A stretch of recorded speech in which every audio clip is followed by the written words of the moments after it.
Hi, this is Dave Zwine with What They Think. And with me is Jim Continenza, who is the chairman and CEO of Kodak. And Jim, it's always great to get together with you and chat. First of all, just to start, congratulations on the latest financial report.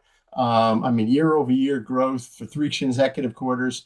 That is amazing. And it's just something that I like to see because I'm a big fan. What was the situation like at Kodak when you first took over as CEO 7 years ago? We were lost and didn't have that clear focus. And I think we became internally focused. And partly, David, is I've done a lot of restructurings coming out of restructurings. What happens in a bankruptcy, and it's not anyone's fault, but in a bankruptcy, the most important people, right? It's not the manufacturers, it's not the operators, it's not the sales reps, it's not the service guys. You know who it is? Finance, HR, and legal, because you have to get through the court process and the creditor's process, and you're dealing with other professionals. Well, when you come out of bankruptcy, it kept being run by the same group, and that's not how it works. So they make that big reversal, and we were losing a lot of money and running out of cash. And fortunately, we started working on the sale of our Flexel group probably a year earlier. We were able to monetize that and pay down debt and buy some runway. But then we had to start fixing the balance sheet. The balance sheet didn't work for the company, either did the covenants. And we did a series of refinancings. So I had to assess, how do we get from here to there, right? And the first is you need some breathing room. We were fortunate to go out and raise $100 million, pay off the debt we needed to. Where do we go next, right? And that takes time, and that's understanding the business. You and I spend enough time together. When I say customer first, I actually mean it. We're a customer first company. So, we started looking at it. Where do we go from here? I had to figure out what Kodak does. And it wasn't just me. And then the leadership was very bifurcated, right? And made a lot of changes. We changed over 80% of the leadership. That's a big number because you know what? We had to go through a turnaround. Not that they're not good people and smart people, it's just they don't do turnarounds, right? I mean, the person who does triage doesn't usually do your heart surgery. I mean, it's just not common. And that's no different here, right? We had to bring in that surgeon, that triage, and then the surgeon, right, to get really aligned, but aligned around the customer. And concept number two, one Kodak. And what does Kodak do? Whatever our core competency is, what are we best at?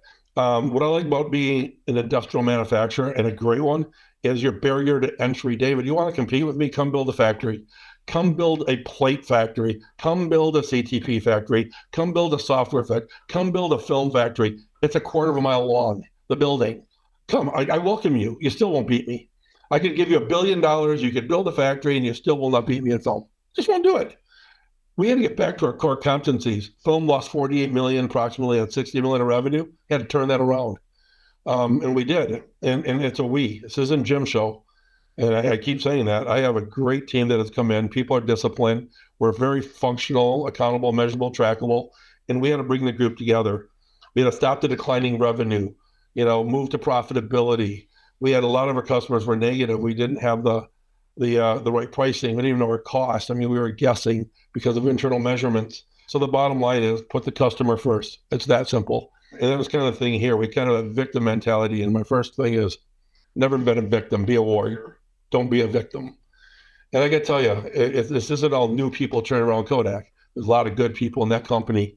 And we had to get down to who really mattered. And I said this before, I'll say it again. Here's who matters to Jim. Customer first. And then from there, who makes it, who sells it, who serves it. Those are the most critical. If you don't do those things, right, you're the most important in the company. I can't make film, can't make a CTP. I can't make a printer. I can keep going on things I can't do. Can run a business. But my business is supporting them, not them supporting us. You've obviously turned the company around, which is good. And I know there's still more work that's going to be needed. How do you deal with, there's a lot going on around us now that you have no control over, whether it's wars, tariffs, etc. How do you even begin to address that while you're still trying to turn the company around? Fortunately, right, I spent my life in distress, and my team I brought in has. Kodak has, but they have never won, right? Winning, you got to learn to win. And when these things happen, I tell everyone, COVID came, it'll change this forever. It just does. It's an unfortunate thing, but it does. Look how we're talking today. We're not on the phone. The world changes, change with it.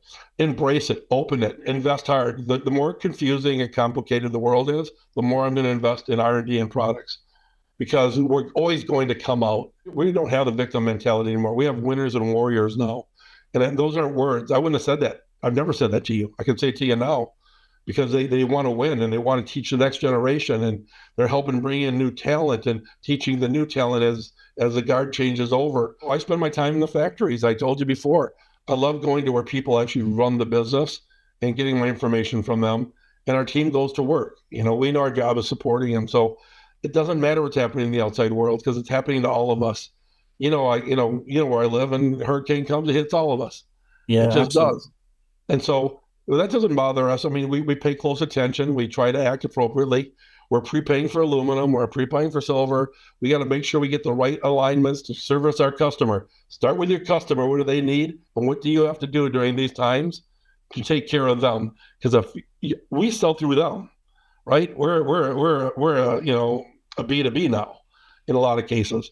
So we need them to be successful. So we have to make sure we have the supplies and the products to keep them running. And that's what you do when you work close with your suppliers. It's okay. Our guys are used to bad news. That's what we do. As part of this transformation, as you've been changing things, I know you've been focusing on a number of areas, and one of them was, of course, print. And I know you've done a great job at reinvigorating what's going on there, basically paring it down to to focus it and reinvigorating. You've done the same thing with AM&C, which is actually amazing, and you've also gotten into pharma. Uh, um, what else is there? Where else can you go? So David, we look at this, right? What you see in front of you is print. First thing we did, you knew that we launched 11 products. Yeah. We went hard because that was our biggest market. We had to get that going. And we haven't stopped. We just put a new line in at Columbus, Georgia.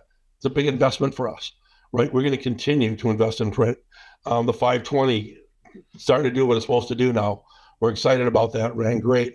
We're getting, getting hit in our strides on those investments. Those are my 3 to 5 years. Then from there, we have the other 3 to 5 year, right? And that's pharma and that's battery coating, substrate coating. And that's a derivative of doing film. It's almost identical. So that was an, fit. We had equipment that can do that. Let's put that back to work. We have know-how and skill set, right? High barrier to entry. We love that business. Pharma, take that next step, right? Something we know how to do. We have reactors. We have skill set. We owned Sterling Drug at one time. We've been making non-regulated KSMs. So let's exploit that. We have that know-how, and we know how clean rooms work. We have some really smart people, not me, some really smart people that know how to go in there and do these things. Let's put that to work, a core competency of Kodak's. And then we started with saline and ultra purified water because we're doing 70-80% of it already for our film and for our inks.